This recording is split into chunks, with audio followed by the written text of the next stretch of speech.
Então, a nossa pregação hoje continua na epístola escrita por Judas, o meio-irmão de Jesus, mas ele se apresenta aqui como servo de Jesus Cristo. E nós já trabalhamos os primeiros 2 versículos, o prefácio da epístola, onde Judas descreve a posição do crente, que essa posição consiste na segurança do crente, né? No caso do pregador, se ele é servo de Jesus Cristo, ele está protegido da falsa doutrina. E o pregador também, o pastor também cai, é seduzido. Muitos pastores já foram seduzidos, né? Eu escrevi, acho que não foi onde foi que eu escrevi, mas esses dias eu vi um YouTube, né? De vez em quando eu estou vendo um pouquinho do Rodrigo Silva, né? Primeiro eu vi um pastor, ele é presidente da Associação dos Apologéticos do Brasil. Não sei, eu preciso ver exatamente como é que chama essa associação. Mas ele falou claramente nessa pregação do YouTube, não chamem Rodrigo Silva para pregar na sua igreja. Ele disse bem claramente assim. Sabe quem é Rodrigo Silva, não?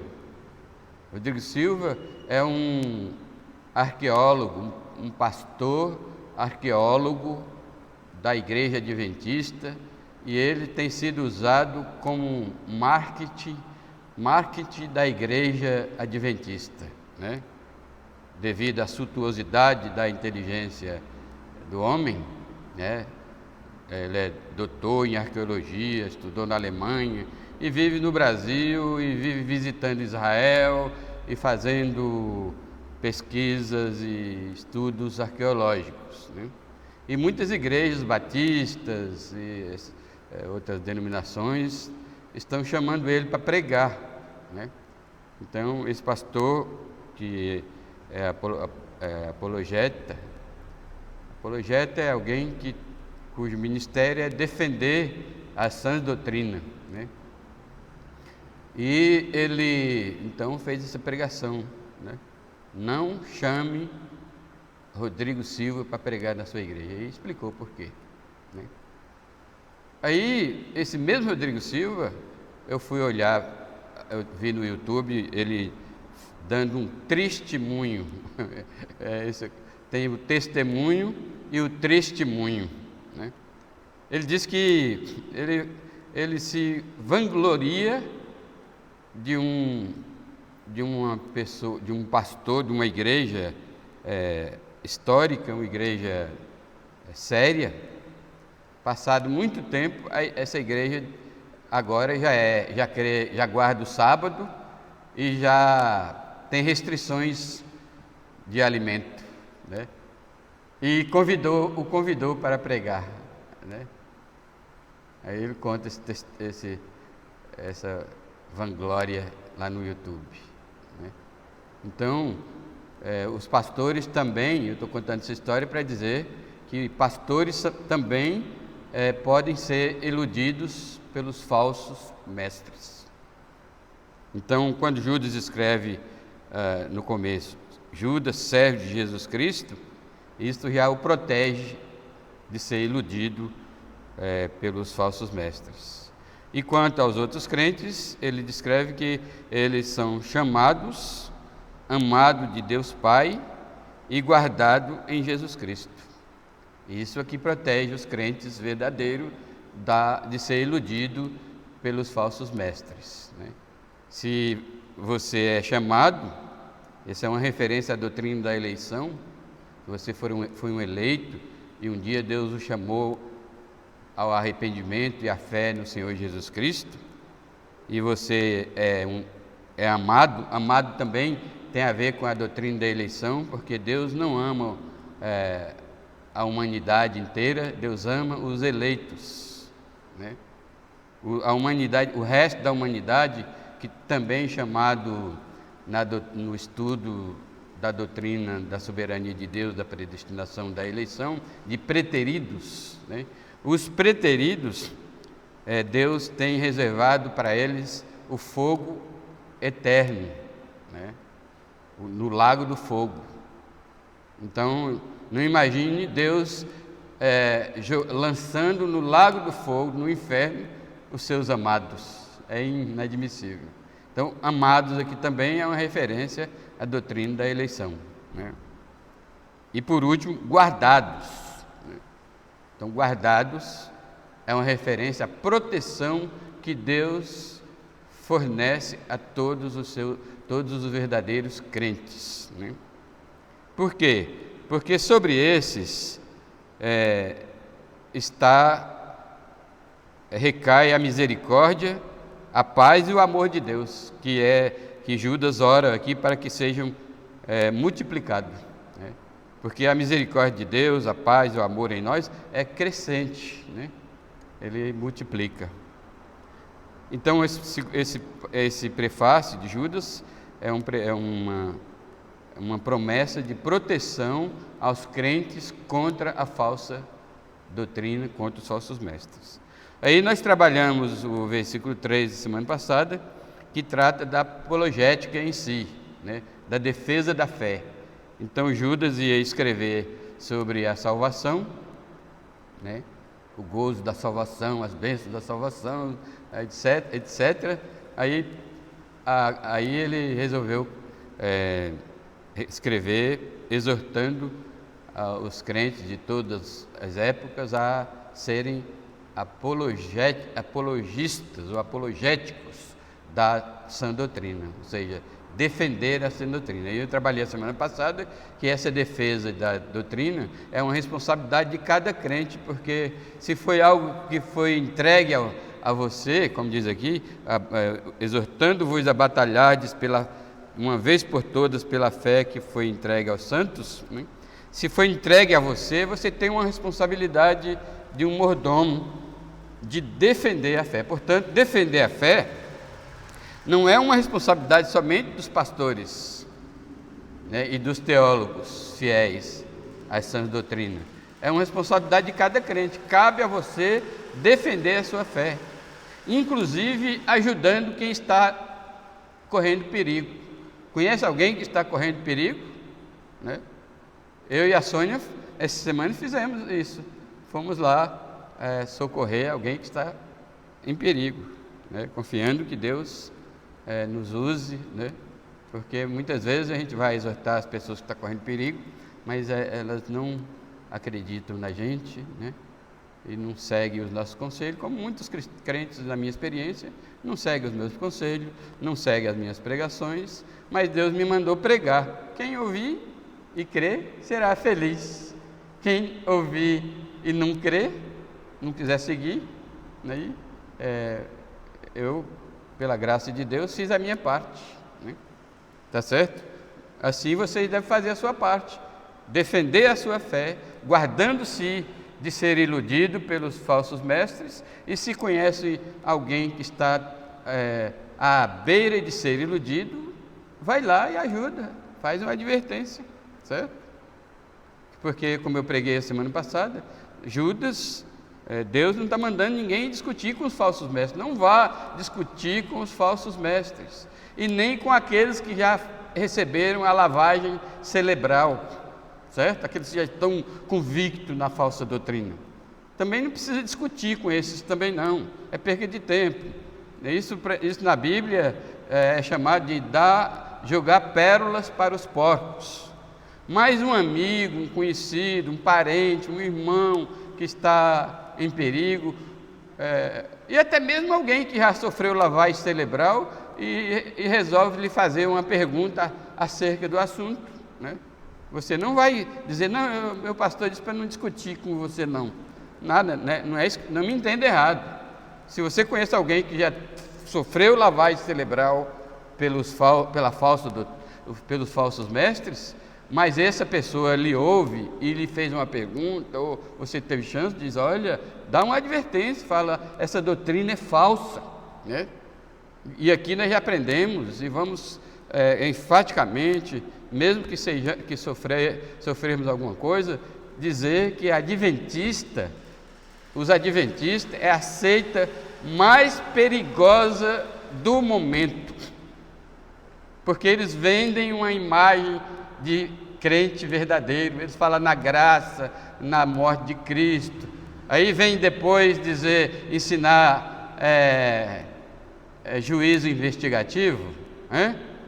Então é uma seita perigosíssima, que está usando uma pessoa para fazer marketing da igreja, está usando uma televisão ou ostentando a sua riqueza, o seu progresso material para confundir os crentes. Então fica claro aqui que a adventista é a seita mais perigosa do momento, muito mais perigosa do que as outras seitas, certo? Tá certo? Então tenha cuidado. Então é obrigação sua, meu irmão, se você é um crente, você recebeu esse conjunto de doutrina, foi isso que nós aprendemos, a palavra fé que uma vez por todas foi entregue aos santos, o significado aqui é um conjunto de doutrina que foi entregue aos santos. Você é responsável por esse conjunto de doutrina que Deus lhe entregou. Ele não entregou à igreja coletivamente, ele entregou a cada santo, certo?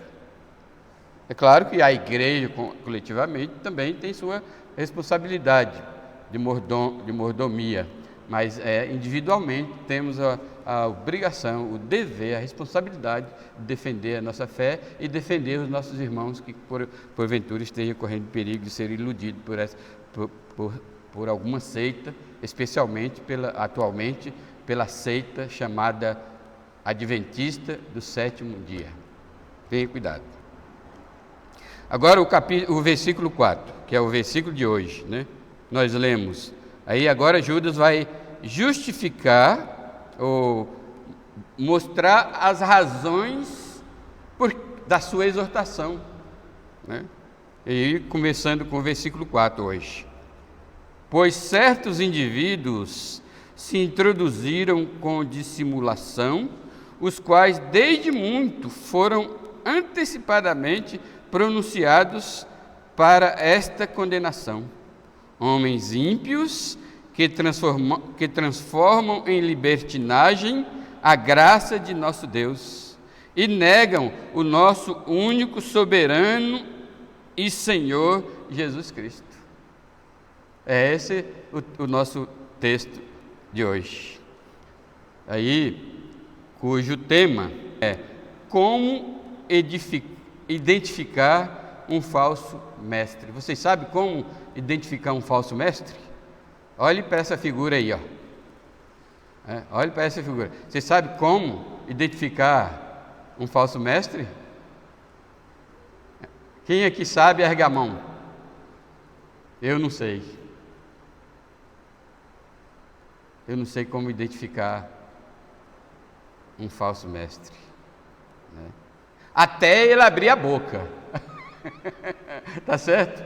Um falso mestre de boca fechada é semelhante a qualquer crente, mas quando ele abre a boca, aí dá para identificar, né? Então, o lobo está no meio dos cordeiros, no meio das ovelhas, ele se infiltra, aqui ó, deixa eu ver aqui, peraí, ele se infiltra no meio das ovelhas, como nessa fotografia aqui, ó, dá para identificar aqui, aí, né? É difícil, né? Mas vai que ele resolve abrir a boca e der um uivo, aí as ovelhas vão saber que ali tem um lobo no meio deles, né? Assim são os falsos mestres. Enquanto ele está com a boca fechada, né, eles são iguaizinhos aos crentes. Mas aí ele não está ali para ficar com a boca fechada, então ele começa a uivar, né, e no abrir da sua boca a gente identifica. Mas é muito difícil, viu? Até mesmo quando eles abrem a boca, é muito difícil. Então o tema hoje é como identificaram os falsos mestres, né? Só que esse como, eu nem vou... esse tema é um tema... vai ser difícil de explicar para vocês, né? Pois o texto diz assim, ó, pois certos indivíduos se introduziram, né? Aí introduziram como, né? Aí fala lá como que eles introduziram, vamos ver daqui a pouquinho, né? Mas eu vou dizer aqui que é quase impossível identificar os falsos mestres devido à sua manifestação sem forma, né? A única, porque os falsos mestres não têm forma, né? Uma coisa quando não tem forma é chamada de amorfa, né? Não tem forma, eles se manifestam de maneira amorfa, né? Sem forma. Então, a única maneira de identificá-lo é por meio de seus ensinamentos, né? Então, quando ele abre a boca para ensinar, aí a gente tem que ficar atento a si mesmo. Eles são do jeito que nós vamos falar, que Judas denuncia aqui, né? Que fica difícil mesmo, é quase impossível identificar os falsos mestres, né? A única maneira de identificá-lo, então, é por meio de seus ensinamentos. Ele acaba se denunciando quando abre a boca, mas é preciso que o interlocutor é aquele que ouve, né? Aquele que ouve, enquanto o outro fala, é o interlocutor. Mas aí, nesse caso, é necessário que o interlocutor esteja atento e avisado.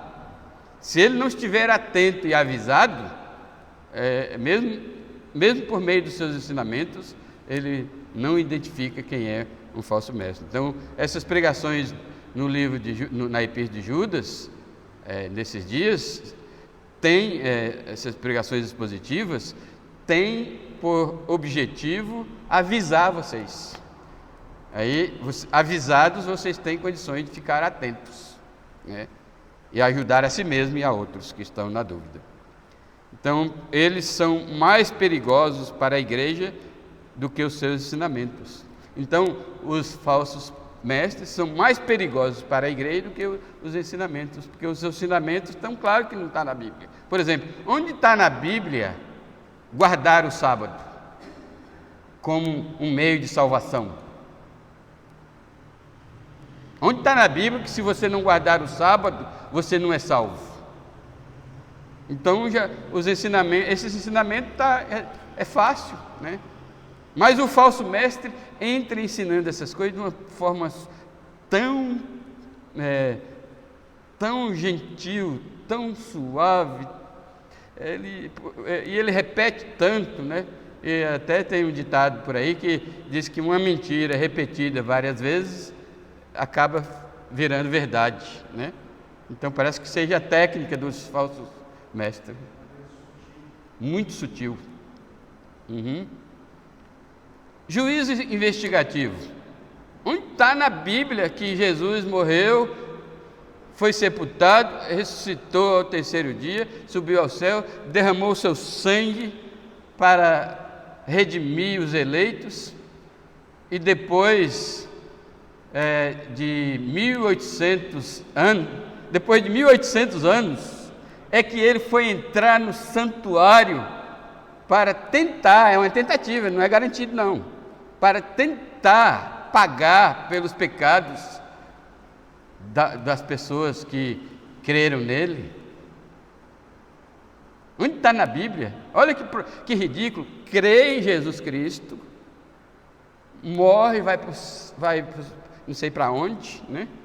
Que eles não acreditam que vai para o céu, né? Eles acreditam que morre totalmente, né?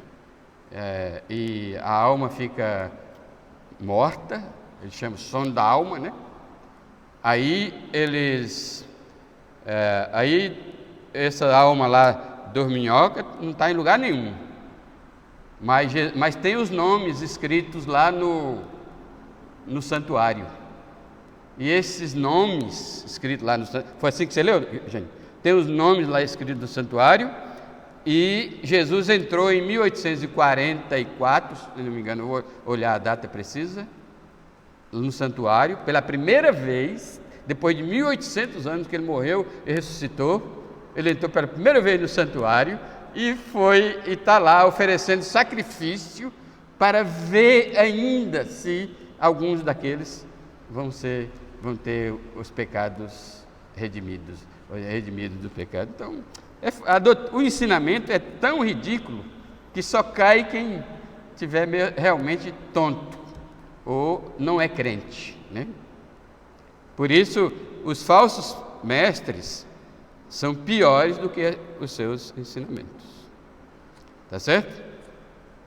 Então, a mensagem para o seu coração, para você nunca mais esquecer dessa mensagem, é: irmãos, fiquem atentos aos avisos encontrados na epístola de Judas, pois é quase impossível identificar os falsos mestres. Então, requer extrema atenção nossa, como crente no Senhor Jesus Cristo, aos avisos de Judas. Essa epístola foi escrita exatamente por causa nós precisamos ser avisados. Não foi à toa que Judas, querendo escrever sobre as maravilhas da salvação, de repente resolve escrever uma exortação, exortando os crentes a lutar por essa fé, esse conjunto de doutrina.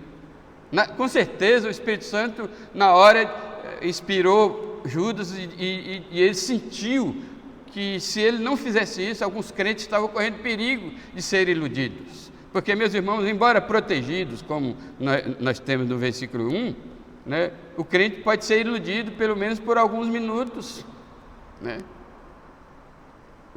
ou por alguns anos. E nós fomos chamados para glorificar a Deus. Se formos iludidos por algum tempo, perdemos galardões. E se nesse ínterim morrermos, e se esse for um pecado para a morte, e você morrer antes de reconciliar com as sãs doutrinas, você perde todos os galardões. Você vai para o céu porque você é um crente. A sua salvação já foi comprada, adquirida de uma vez por todas por Jesus na cruz. Mas se você se deixar iludir pela falsa doutrina, você perde os galardões. Aqui, como em 2 João, versículo 7, está em jogo o seu galardão. Olha o que 2 João, versículo 7 diz. 2 João só tem um capítulo também, olha aqui, versículo 8. Versículo 7 ele fala que muitos enganadores sairiam pelo mundo afora tentando enganar todo mundo. Aí ele diz no versículo 8 aos crentes, aos verdadeiros crentes, aqueles mesmos que ele diz no versículo 4: fiquei sobremodo alegre em ter encontrado dentre os teus filhos os que andam na verdade. Esses que alegravam ele a João, porque estava andando na verdade, corria perigo. Então João os exorta da seguinte maneira: acautelai-vos para não perderdes aquilo que temos realizado com esforço, né? Irmãos, o crente que mais sofre é o pastor, é o pregador, né? Porque ele se esforça em ensinar. Esses dias eu ouvi um pastor dizendo que quando ele sai do púlpito, quando ele sai da pregação, ele sai exausto. Quando a gente sai, e é verdade, quando eu saio daqui para casa, eu não quero mais nada, né? Algumas vezes eu tive que ir socorrer crentes com problemas 1h da manhã, no domingo, mas não é.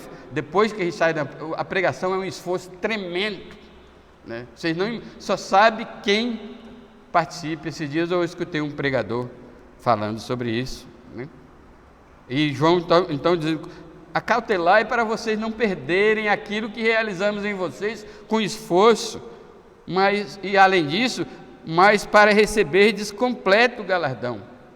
Desviar para a falsa doutrina, meus irmãos, significa perda dos galardões, né? Então é um perigo, né? Então a mensagem é: fique atento aos avisos encontrados na epístola de Judas, pois é quase impossível identificar os falsos mestres. Por quê? Por que é quase impossível identificar os falsos mestres? Porque os falsos mestres são dissimulados. Viu? Os falsos mestres são dissimulados. Se eles são dissimulados, como identificar um falso mestre? Né? Aqui o Judas é bem claro, pois certos indivíduos se introduziram com dissimulação. O que quer dizer dissimulação? Significa esconder a realidade de quem eles são. Nenhum falso mestre chega dizendo: eu sou um falso mestre, cuidado comigo. Assim como Satanás não chega dizendo para as pessoas: eu sou o diabo, cuidado comigo. Não, o apóstolo Paulo disse muito bem claro na segunda epístola aos Coríntios que ele se apresenta como um anjo de luz, né? Assim como Satanás é dissimulado, assim são os seus ministros.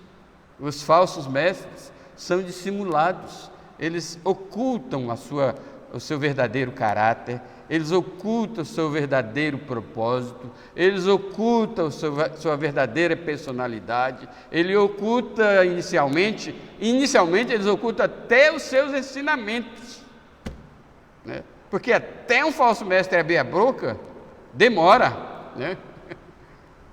Ele vai conquistando as pessoas, né? E agora com a internet, com o YouTube, a coisa está desenfreada, né? Vocês têm cuidado com o que vocês ouvem na internet. Então, por que é difícil, quase impossível, identificar um falso mestre? Porque eles são dissimulados. Tá certo? Segundo ponto, por que é difícil, quase impossível, identificar um falso mestre? Porque os falsos mestres, eles próprios não têm consciência da condenação, eles não têm consciência da própria condenação. Eles são uma espécie de serpente, sabia? Os falsos mestres é uma espécie de serpente.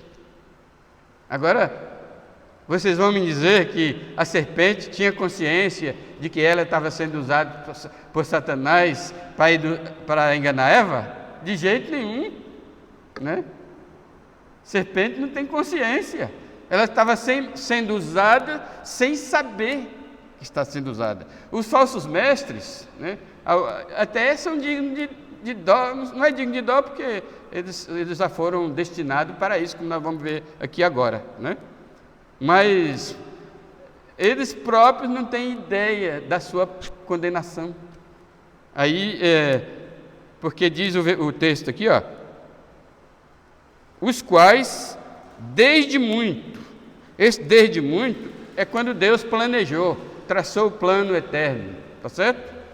Quando Deus na eternidade planejou todas as coisas, Ele já para quem não entende ainda a soberania de Deus, o plano de Deus, a predestinação, foi assim: Deus fez um plano para todas as gerações, até o final do século, até o fim da história humana aqui na Terra, quando Jesus estabeleceu o seu reino, inclusive o reino, tudo, Deus planejou tudo. Só que todo plano que a gente faz tem os percalços, não tem? Se você planeja fazer uma viagem, o que você faz? Vou colocar aspirina aqui na mala, porque eu posso ter dor de cabeça. Vou levar um dinheiro, eu não vou levar muito dinheiro, porque corre perigo na viagem, mas eu vou levar uns trocadinhos aqui, que pode precisar. Se você vai de carro, o carro pode furar o pneu. E os percalços, os problemas, as coisas ruins, faz parte do plano, né? Quando Deus fez um plano, antes da eternidade, Ele colocou lá: o homem que eu criei vai pecar, está tudo lá no plano, né? E assim por isso que as pessoas não entendem que o mal vem de Deus, né? Então, quando Deus decretou o mal está incluindo no plano de Deus. Por isso que Deus não é pego de surpresa em nada, porque já está tudo no seu plano, né? Você pergunta, será que é plano de Deus pegar um político com a cueca cheia de dinheiro? Estava tudo no plano de Deus. Deus já sabia, mas Ele não sabia porque Ele é onisciente, não.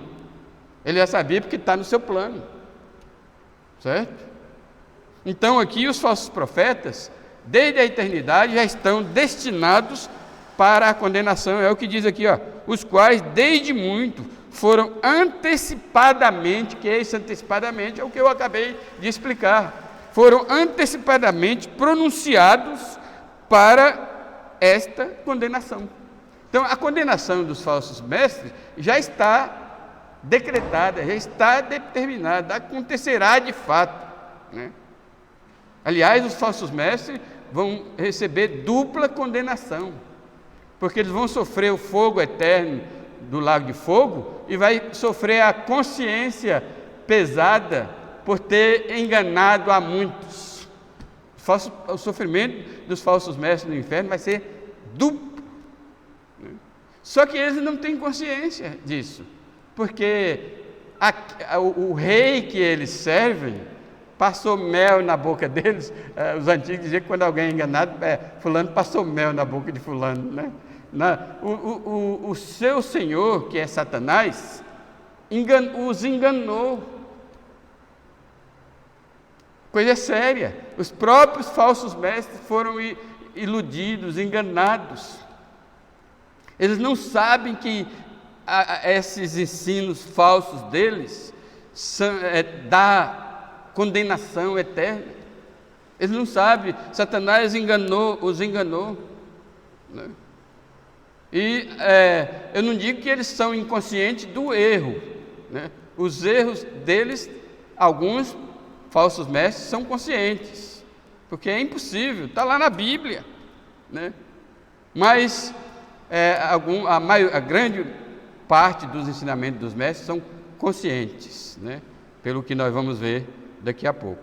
Então, meus irmãos, os falsos mestres é difícil de identificar, porque eles mesmos são enganados, não têm consciência de que eles estão sendo usados pelo diabo, né, para disseminar a falsa doutrina.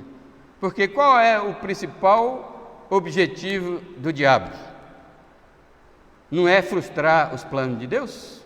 Então, a falsa doutrina tem como objetivo frustrar a verdade revelada na Escritura.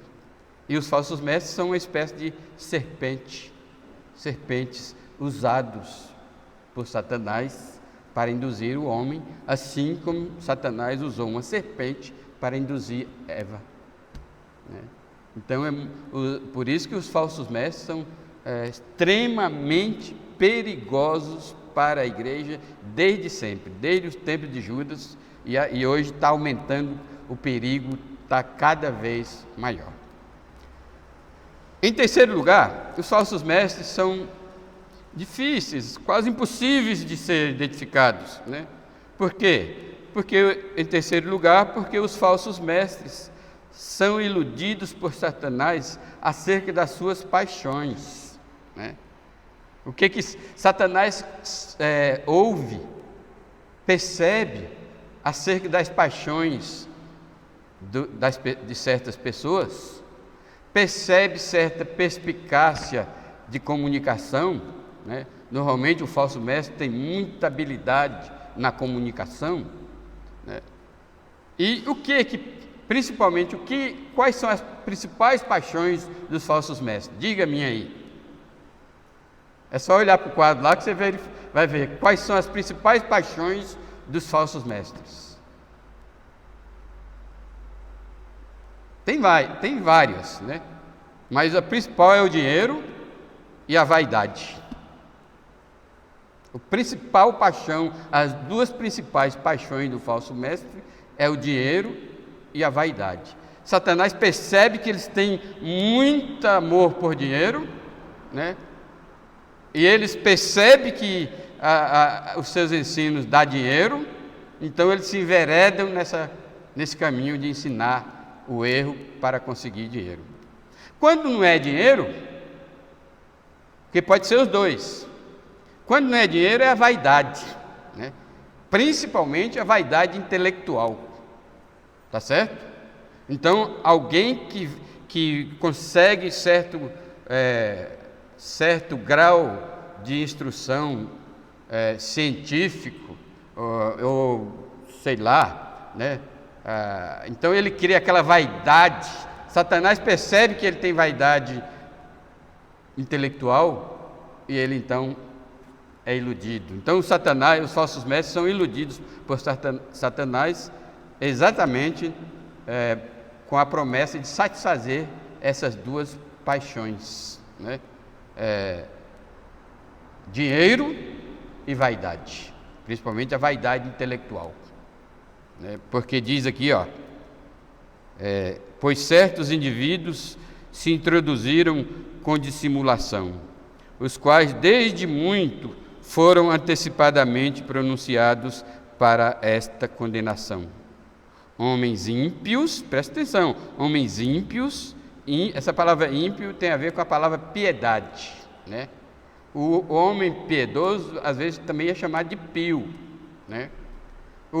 Então, o homem impiedoso, né? Ímpio é aquele que não se importa com mais ninguém ao seu redor, né? Que todo mundo vá para o inferno, contanto que ele vá para o céu, né? Todo mundo se destrua, contanto que ele se salva, né? E ele, então, outra característica do ímpio é a paixão pela satisfação da sua natureza pecaminosa, né? Que começa com dinheiro e vaidade, né? Homens ímpios, e por causa dessa impiedade característica dos homens, dos falsos mestres, eles transformam em libertinagem a graça de nosso Deus. Ou seja, eles exploram a graça de nosso Deus. Eles usam a graça de nosso Deus para justificar os seus erros, os seus falsos ensinos e a satisfação das suas paixões. Então eles abusam da graça de Deus. Então os falsos mestres, eles próprios são iludidos por Satanás acerca de suas paixões, tá certo? Porque inicialmente eu disse que eles são uma serpente usada pelo diabo. Mas por que eles se tornam uma serpente usada pelo diabo?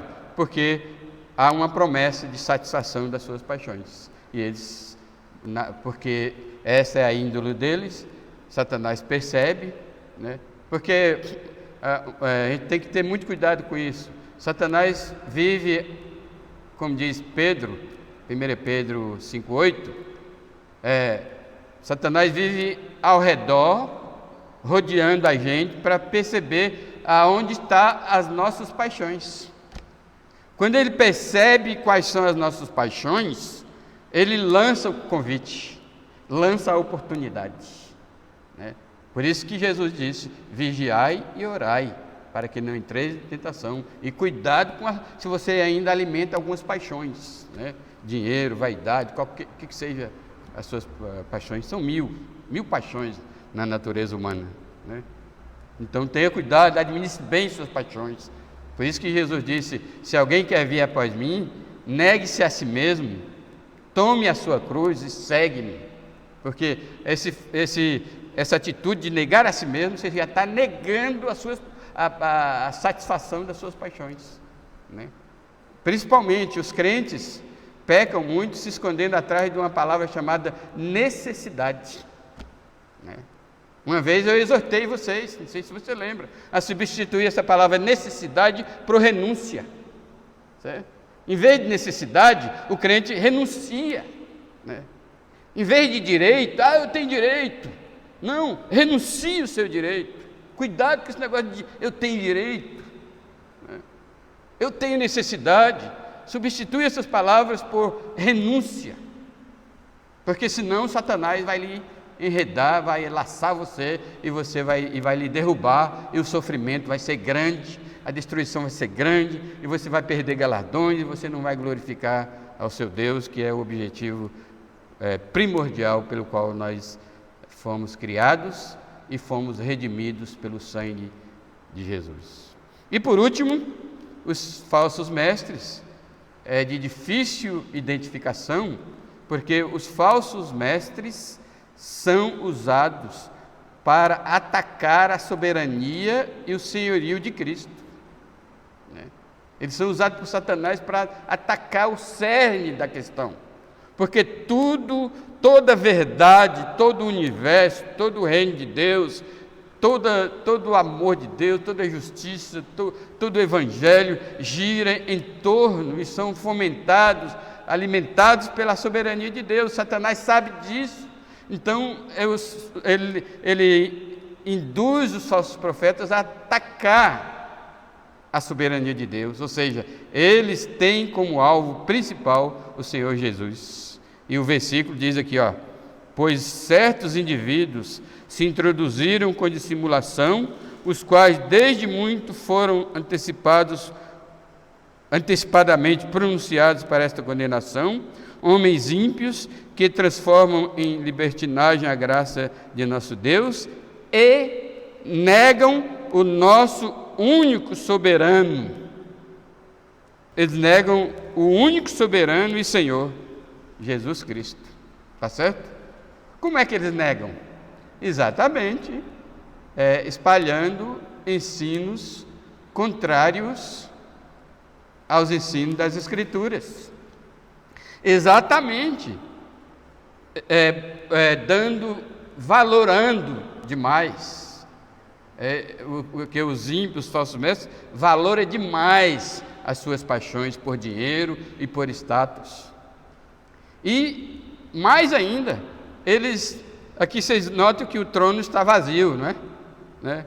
Eles acham que eles podem destronar Jesus Cristo. Eles acham que tudo isso, como eu disse, eles não têm consciência da própria condenação.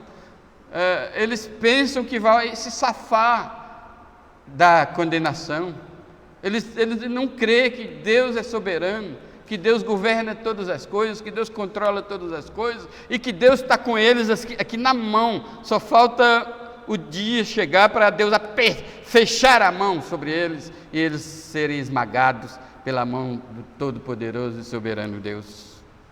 Eles negam o nosso único soberano e Senhor Jesus Cristo. Então, meus amados irmãos, o desfecho dessa exortação de hoje é: quando você for abordado por um falso mestre, fique atento no que ela diz, que tem falsos mestres masculino e feminino. Ellen White, por exemplo, é feminino, é falso mestre, falsa das falsas, tida como profetisa, e não existe profetisa após a morte de todos os apóstolos. Cessaram o dom de profeta. Russell é um profeta masculino. Russell é o profeta das Testemunhas de Jeová. Joseph Smith é um profeta masculino. E quem mais? Mas Ellen White é uma profetisa. Então, quando abordado por um falso mestre, fique atento no que ele ou ela diz. Cheque os seus conhecimentos bíblicos. Quando você ouvir uma doutrina estranha, a primeira coisa que você tem que fazer, verificar se você conhece a Bíblia. Ver se você conhece as sãs doutrinas. Se você prestou atenção durante... Você que é acomodado, ou acomodada, e fica aí na igreja 20 anos sem querer aprender a verdade, por mais que a gente insiste, cuidado, você pode ser enredado e iludido com uma falsa promessa que satisfaz suas paixões, Cuidado. Então, a primeira coisa a ser abordado por um falso mestre é checar os seus conhecimentos bíblicos e simplesmente descartar. Se você checa seus conhecimentos bíblicos, descarta aquela doutrina estranha que você ouviu. Então, segunda coisa, não fique perto de um falso mestre. Afaste-se. Como é que a gente fica hoje perto de um falso mestre? É a respeito de uma máquina em que um certo pregador, acho que foi o pastor Gerson Rocha, chamava televisão de máquina de fazer doido. Né? Pessoas muito obcecadas por televisão acabam ficando doidos, segundo ele. Né? Então, não fique perto de um falso mestre, né? Seja pela televisão ou qualquer outro meio de comunicação, como a internet, né? Que a internet veio substituir também, concorrer com a televisão, né? Então, cuidado, não fique ouvindo essas pregações, né, na televisão, não. Não fique perto. Por que não? Porque esse é um conselho do pastor Juvenal? Não. Essa é uma opinião do pastor Juvenal? Não. Esse conselho aqui é baseado num princípio. Como foi que Eva foi seduzida por Satanás? Quem se lembra? Ficou flertando com a fruta, com a árvore do conhecimento do bem e do mal. Além de flertar com aquilo que Deus já tinha proibido, ela flertou com a serpente. Porque quando a serpente começou a conversar com Eva, se ela saísse correndo, né? Se ela saísse correndo ali no meio do jardim e gritasse: Adão, Adão, Adão, com certeza Adão viria socorrê-la. Mas desde aquela época que muitas mulheres querem ser independentes do marido, né? Está escrito na Bíblia, Paulo disse: as mulheres precisam perguntar a verdade para os seus maridos, porque não foi a mulher foi enganada, Adão não foi enganado. Só que hoje muitos Adões, né, também estão sendo enganados, né? Então a advertência é para homem e para mulher. Então não fique perto da serpente, ela vai lhe enganar. Tem um programa de televisão de uma seita, não fique perto. Chegou em sua casa, bateu palma, dispensa. Não fique discutindo. Dispensa. Alguém, um conhecido, um parente, lhe deu um livreto, um folheto, uma literatura, rasgue na hora. Veja lá o timbre, né, das seitas, né? Se tiver escrito Sociedade, alguma coisa, Novo Mundo, você já sabe, né? Se tiver escrito Casa da Bíblia, e os mormons, como é que chama a casa de literatura? A imprensa dele? Mormon eu não sei, mas Testemunho de Jeová é Novo Mundo, e Adventista é Casa da Bíblia, né? Rasgue a literatura dos Adventistas, rasgue dos Testemunhos de Jeová, rasgue dos Mormons, né? Tá certo? Outras seitas não tem casa de literatura, né? E não aceite seu convite para visitar a sua igreja. Visite a nossa igreja, vai lá para você ver como que é, né? Lá é tão bom. Se for aqui em Minas, né? Lá é tão bom. Ou se for de Araguari, lá é bom demais da conta. Não é assim que fala lá em Araguari? Aí, meu Deus, lá é bom demais da conta, senhor. Não aceite convite. Não pare para escutar. Lembra que Eva caiu porque flertou com a serpente. Amém, meus irmãos? Que Deus nos proteja dos falsos mestres. Oh, Deus, é difícil fazer essa pregação, mas agradeço pela Tua graça, pelo Teu poder, pela iluminação do Teu Espírito. E a oração aqui permanece. Livra-nos dos ídolos, livra-nos dos falsos mestres e das suas falsas doutrinas. Pelo poder e para a glória do nome de Jesus Cristo, nosso soberano Senhor. maravilhoso conselheiro, Deus forte, Pai da eternidade, Príncipe da paz. Amém.